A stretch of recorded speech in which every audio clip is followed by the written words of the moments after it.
It's especially poignant that I'm here today, of all days, the 35th anniversary of China's brutal crackdown on human rights in Tiananmen Square. Today, it's appropriate that we're talking about China gray zone operations as an extension of what we saw 35 years ago.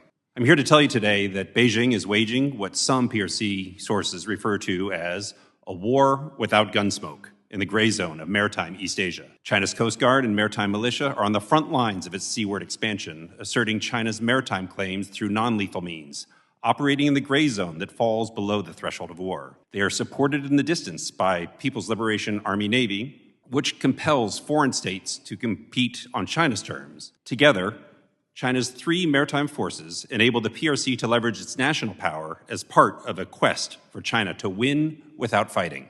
China has the world's largest Coast Guard by number of ships and operates more maritime law enforcement vessels than the Coast Guards of all its regional neighbors combined. China's maritime militia possesses ships that resemble fishing trawlers but are ideally suited for gray zone operations. China's three sea forces are all part of China's armed forces. They operate under a chain of command that leads up through the PLA Central Military Commission and ultimately to China's paramount leader, Xi Jinping himself.